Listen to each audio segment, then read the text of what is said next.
최근 일본에서 한국이 핵무기에 사용되는 불화수소를 북한에 밀수출했을 수 있다는 궤변이 나오고 있는데요. 저희 의원실에서 찾아보니 정작 북한에 불화수소를 수출한 나라는 한국이 아니라 일본이다 하는 일본 자료를 입수했습니다. 그래서 이에 공개를 합니다. 저희가 입수한 자료는 일본의 안전보장 무역정보센터, 좀 더 이쪽으로, 일본의 안전보장 무역정보센터 자료입니다. 이 안전보장무역정보센터는 1989년에 설립된 기관인데요. 국내의 유사한 기관이 한국무역협회 전략물자정보센터라는 기관이 있는데요. 이 일본의 안전보장무역정보센터는 안보 전략물자, 그러니까 전략물자 수출 통제 관련 이슈를 연구 분석하는 일본의 유일한 비정부 기관입니다. 이 일본의 그 안전보장무역정보센터 자료를 원문과 이 번역한 것을 지금 보시고 계시는데요. 불화수소 이 자료는 1996년부터 2013년까지 일단 저희들이 찾았습니다. 그래서 전략물자가 대북 밀수출, 북한에 밀수출된 사건이 30여 건 된다는 사실을 확인을 했습니다. 이 중에는 일본이 이제 전략물자 수출한 것 중에서는 북한의 핵개발, 생화학무기 활용될 수 있는 전략물자들입니다. 내용들을 좀 보면요, 불화수소는 96년에 오사카항에 입항 중인 북한 선박에 선적이 되어서 불법 수출됐다는 겁니다. 그래서 이 당시에는 불화수소와 불화수소산은 뭐냐면 불화수소가 물에 녹아 있는 겁니다. 그러니까 뭐 다른 말로 불산인데요. 그리고 불화나트륨 각각 50kg이 수출됐다는 겁니다. 그래서 제가 명확히 하고 싶은 거는 수출하려다가 적발된 게 아니라 수출된 것을 북한에 나중에 확인했다는 건데요. 이 자료에 보면 친절하게도 이렇게 설명도 해놨습니다. 불화수소산 및 불화나트륨은 화학, 생물 무기의 원재료 및 제조 설비 등의 수출 규제 대상이다. 살인의 원료가 되기도 한다.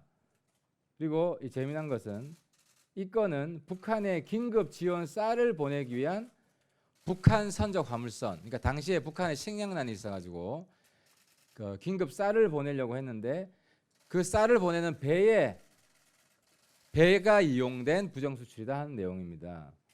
그 다음에 이건 이제 이 자료 13페이지에 있고요. 또 11페이지에 보면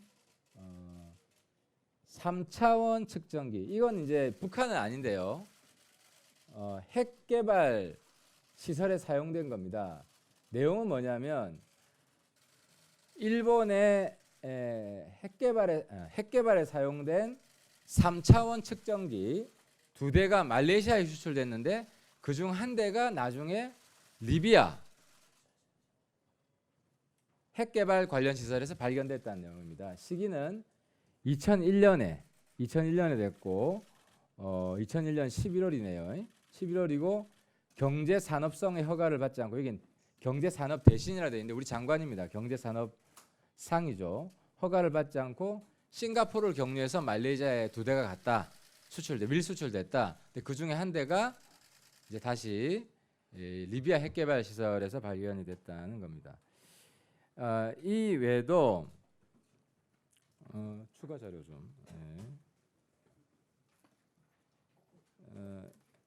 북한의 핵무기 개발, 생물 무기 개발에 이용될 수 있는 직류 안정화 전원, 주파수 변환기, 동결 건조기, 탱크 로리, 미사일 개발에도 쓰이는 탱크 로리 등이 북한에 밀수출된 사례들이 쭉 나와 있습니다. 이건 뭐 제가 자세하게 더 언급할까요? 시간이 많이 걸리는데 뭐 쓸 사람도 없죠. 그러면 이제 주파수 변환기는 북한이 목적지고 2003년 8월에 중국을 경유하여 북한으로 갔다는 겁니다. 그래서 항공기에 적재돼서 중국을 경유하여 북한에 불법 수출됐다 것이고, 직류 안정화 전원 이것도 핵무기 개발에 이용되는 것인데 2003년에 직류 안정화 전원 세대가 태국을 경유해서 북한으로 불법 수출됐다. 동결 건조기는 생물 무기 개발에 이용되는 건데 2002년에 동결 건조기 한 대가 이건 대만을 경유해서 북한에 부정 수출됐다 하는 겁니다. 그 다음에 이제 이건 다 북한으로 간 것이고요. 그러니까 주파수 변환기 한 대, 직류 안정화 전원 세대, 동결 건조기 한 대는 북한으로 간 겁니다. 그 다음에 북한으로 갈 뻔하다가 적발된 게 또 내용이 있는데요. 미사일 운반 등에 전용이 되는 대형 탱크 롤리는 북한에 가려다가 적발돼서 이건 가진 않았다 하는 내용이 2008년에 있는데 이 자료집에 있습니다. 제가 그래서 이 내용을 왜 가지고 나왔냐? 어제 일본 방송에서도 한국이 전략물자, 특히 이 생화학무기, 핵무기 등에 악용될 수 있는 전략물자 수출 관리를 제대로 하지 않고 있다. 뭐 북한에 갔을 수도 있다. 이런 황당한 이야기를 했고, 우리 정부에서 반박을 잘했습니다. 그건 다 막은 것들이고 외국으로 갔더라도 다 회수를 한 것이다. 그만큼 우리가 통제를 잘하고 있는 것이다. 라는 걸 보여주는 자료인데 그걸 악용을 해서 오히려 북한으로 갔을 수 있다는 자료를 악용을 했는데요. 근데 오히려 한국이 대북물자를 제대로 관리 못하는, 그러니까 부실 관리하고 있는 게 아니라 일본이 그래 왔다는 겁니다. 일본이. 그래서 오히려 이 자료를 보면 일본이 이 블랙리스트 국가다. 북한에 위험한 전략물자가 밀수출되고 관리가 허술한 그런 나라다라는 걸 보여주고 있습니다.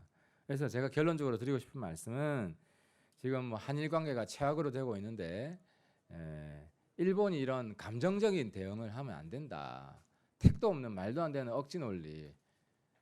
지금 이 자꾸 감정적인 대응을 하는 이유가 이 정치 보복이란 말입니다. 근데 정치 보복을 우리 하고 있다는 걸 자인할 수는 없기 때문에 이 안보상에 문제가 되는 전략 물자가 한국에서 자꾸 북한으로 새 나갈 수 있으니까, 그래서 그 이후로 우리가 한국의 수출을 통제한다. 이제 이런 논리를 자꾸 갖다 붙이는 겁니다. 근거도 없이. 이게 중요하죠. 완전히 가짜 뉴스고 괴담들을 지금 일본 정부가 사용하려고 하는 것인데, 이런 억지 논리를, 이런 가짜 뉴스를 자기들의 그 경제 제재, 수출 제재를 합리화하기 위해서, 정당화하기 위해서 자꾸 펼치다 보면 오히려 일본이 국제사회에서 고립되는 결과가 나온다.